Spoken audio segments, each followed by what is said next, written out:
in return? Bullshit, you know? I was taught it wasn't okay to be selfish, so I thought I couldn't have expectations, so I lied to myself about having expectations. And I would do things for other people. What I was really trying to do was manipulate them, but I wasn't being honest with myself about it, let alone with them, you know? And so I was doing things for them, being this nice guy, doing things for them, and with, you know, trying to get something in return, but I wouldn't even tell them what I wanted, because that was too much of a risk. They were supposed to read my mind and do the right thing, you know? And then when they didn't do what I wanted, it's like, oh, after all I've done for you, you know, the old Al-Anon, after all I've done for you, you know?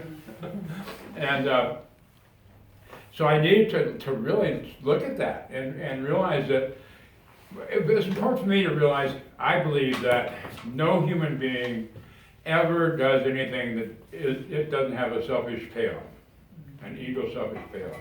If I rescue a stranger from a burning car wreck, that doesn't have anything to do with the stranger. That's about me and my relationship with myself. There's always a payoff that is feeding my ego, and a lot of times it is just about my relationship with myself. So what I need to do is own that there's an ego selfish reason, and then I can choose to focus on a higher level reason. When I'm denying there's an ego selfish reason, that's when I'm lying to myself and other people, you know. And so I really needed to learn that it wasn't bad to be selfish, it's just real dysfunctional to be selfish out of that old programming, you know.